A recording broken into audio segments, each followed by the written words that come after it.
खुलुमबाय गोजान फुंबिलिनि गासैबो बड'लेण्ड बुब्लिनि अनसायगिरिफोरखौ बरायग्रोबाय। दिनै 19 जुलाइ शनिबारनि फानजामुथिखौ फरायथिनो लादों आं रबिन बसुमतारिया। फानजामुथिनि गिबियाव दं मेष राशि। नोंथाङा गावनि गोदान लामाखौ गोदान मिजिंजों फसंनानै लानो हागोन। मोजां सान। बृष राशि। गोदोसोनानै थानाय बेरामा सिखारफिननो हागौ।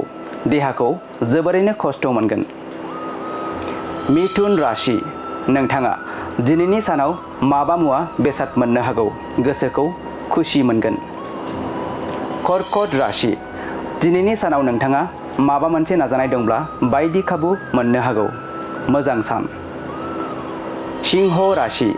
नोंथाङा न'खर सोलिनायाव जोबोर जारला सहायनांगोन।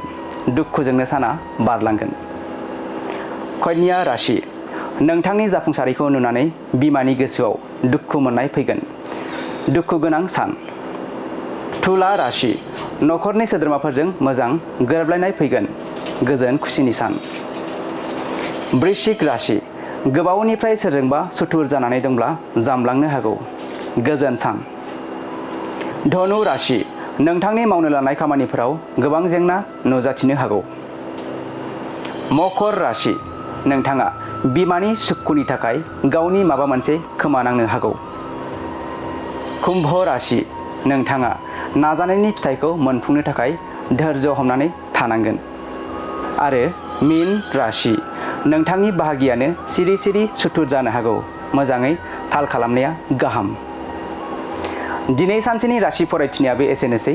आसा खालामो नोंथांनि दिनैनि साना मोजाङै मोजां थांगोन। बेखौ बड'लेण्ड बुब्लि नखरनिफ्राय मिजिंथिबाय। गोजोन्थों।